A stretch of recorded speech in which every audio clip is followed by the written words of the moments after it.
അങ്ങനെ കൂളായിട്ട് മടവൂർ മുജാഹിദിൽ അലി മൗലവി പറയാ ബുഖാരിയിലെ ഹദീസൊക്കെ ഉണ്ട്, പക്ഷെ നമ്മൾ മാറ്റി വെക്കണം, നാട്ടുകാർക്ക് അത് പറഞ്ഞു കൊടുക്കാൻ പാടില്ല. ഇനി ബുഖാരിയിലെ ഹദീസില്ല എന്ന ബുഖാരിയിൽ ഹദീസ് വന്നിട്ടുണ്ട്. പ്രവാചകൻ സല്ലല്ലാഹു അലൈഹി വസല്ലമക്ക് സിഹ്ർ ബാധിച്ചു, ഒരു ജൂതൻ സിഹ്ർ ചെയ്തു എന്നതിനെ കുറിച്ച് ബുഖാരിയിലും മുസ്ലിമിലും ഹദീസ് വന്നിട്ടുണ്ട്. പക്ഷെ പരിശുദ്ധ ഖുർആനിന് വിരുദ്ധമായി കൃത്യമായി അതിന്റെ ആശയങ്ങൾക്കെതിരായി ഒരു ഹദീസ് വന്നു കഴിഞ്ഞാൽ എന്താണ് അത് ചെയ്യേണ്ടത് എന്ന് കൃത്യമായി നമ്മൾ നേരത്തെ വിശദീകരിച്ചു കഴിഞ്ഞു. അഥവാ ആ ഹദീസ് തൽക്കാലം ജനങ്ങൾക്കിടയിൽ പ്രചരിപ്പിക്കാതിരിക്കാനുള്ള ഒരു അവസ്ഥയെങ്കിലും ഉണ്ടാവണം. അങ്ങനെ ആ ഹദീസ് പ്രചരിപ്പിക്കാനാണ് ഇമാം ബുഖാരി തങ്ങൾ ത്യാഗം സഹിച്ചത്. ആ ഹദീസ് പഠിപ്പിക്കാനാണ് ഇമാം ബുഖാരി തങ്ങൾ ഗ്രന്ഥം എഴുതിയത്.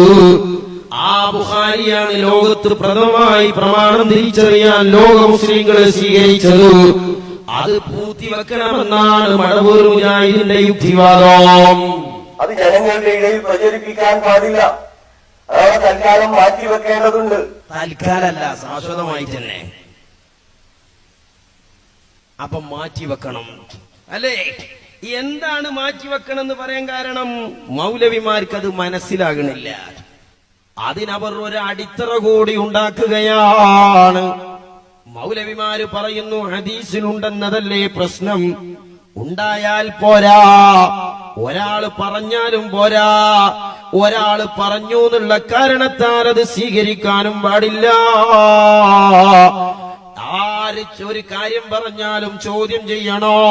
വലിയ നേതാവ് ഹബീബാണല്ലോ, അള്ളാന്റെ ഹബീബ് പറഞ്ഞാലും വേണം അത് ചോദ്യം ചെയ്യുക എന്ന ധിക്കാരത്തെ മതമായി പഠിപ്പിക്കുന്ന മൗലവിമാർ. ചോദ്യം ചെയ്യപ്പെടാത്തവൻ പടച്ചവൻ മാത്രമാണ്. വേറെ ആര് ചെയ്താലും ചോദിക്കണം, എന്തിനാണ്? ആര് ചെയ്താലും ശരി. അതല്ല, നിങ്ങൾ ചോദ്യം ചെയ്യാതെ കണ്ട് ഒരുത്തരെ അന്ധമായി അനുകരിക്കുന്നുവെങ്കിൽ അവന് ദിവ്യത്വം കൽപ്പിച്ചു എന്നതിന്റെ അർത്ഥം. അവൻ ദൈവമാക്കിയിരിക്കുന്നു നിങ്ങൾ. അത് ആര് ചെയ്താലും ചോദിക്കണം. മുഹമ്മദ് നബി തന്നെയാണല്ലോ ഏറ്റവും അടുത്തത്. മുഹമ്മദ് നബി ചെയ്താലും ചോദിക്കണം, എന്തിനാ ചെയ്തത്.